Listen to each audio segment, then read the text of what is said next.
It feels like an I told you so moment because just last week, even before the start of the tournament, we spoke about the pitches at the T20 Cricket World Cup.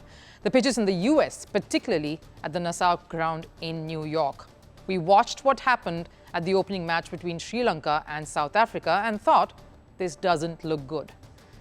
The total of 77 batting first, too appalling, and the chase done in a little over 16 overs even more so. Now, you could have penned this down to it being a reflection of lack of application, maybe. But there was the thought of the track being at fault too. And many were waiting for the India match on Wednesday to banish any notion of the pitches in Nassau not being the best. Cut to post the match, and this is what the Indian cricket captain has left us with. Rohit Sharma says, "I don't know what to expect from the pitch, to be honest. We'll prepare as if the conditions are going to be exactly like this, especially this weekend."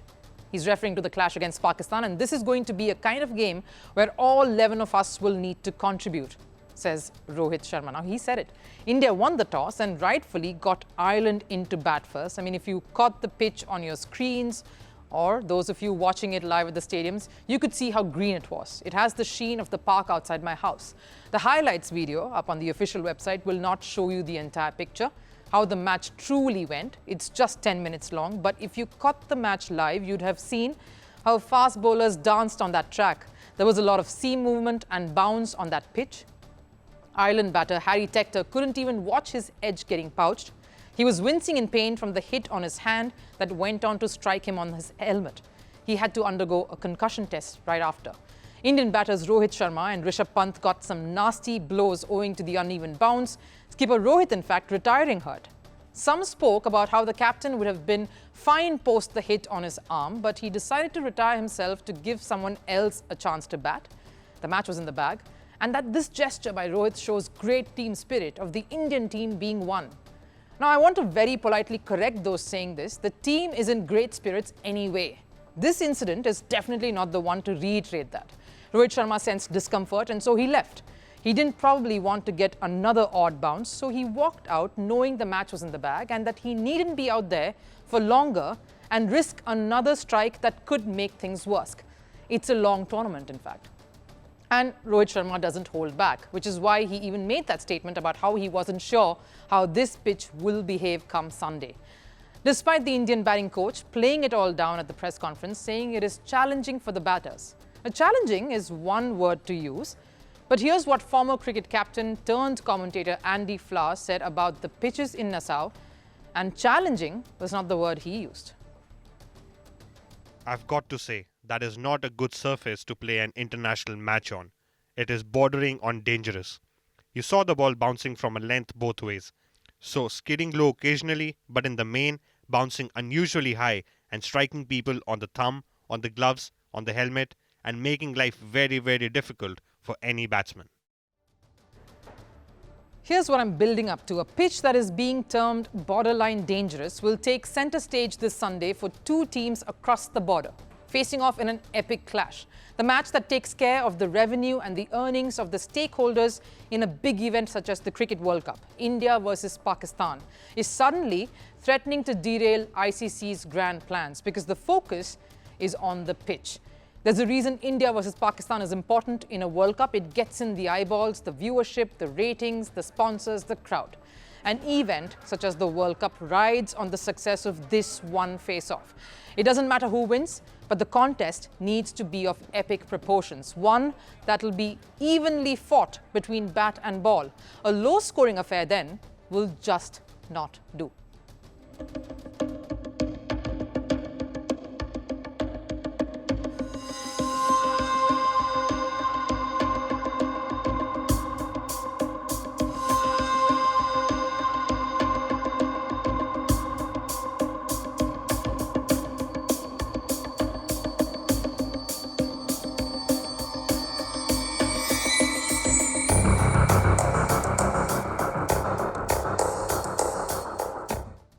You're seeing it on your screens. It's not just us here. Commentators echo a similar concern. So my next question is, can the pitch get any better by this weekend?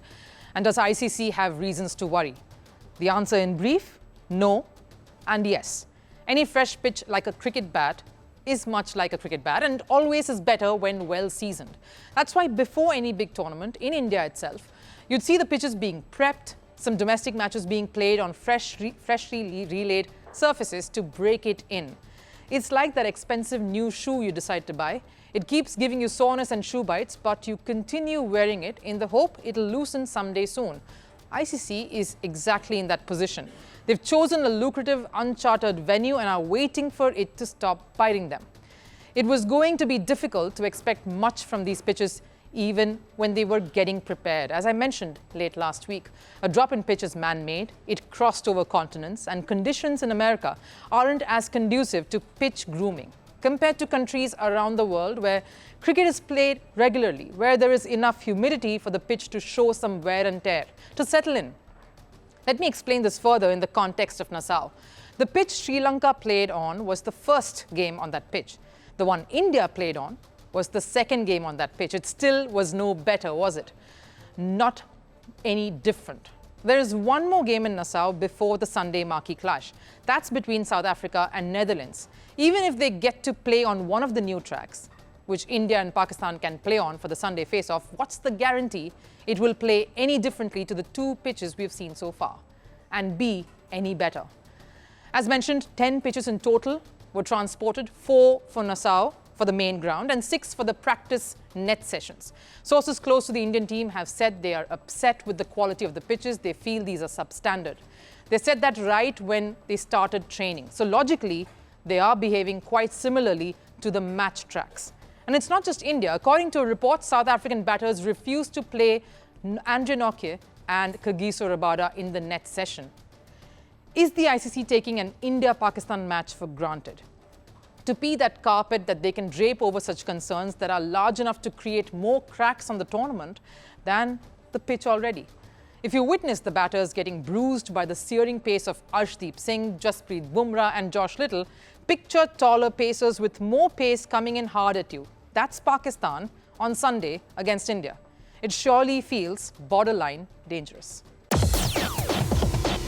A first-of-a-kind sports show that's played on a different turf. A first-of-a-kind sports show that will always come up with a winner. Are you looking for perspectives that go beyond the scoreline? Hi, I'm Rupha Ramani, and catch a 360-degree view of the sporting world with me here on Firstpost in our special Firstpost.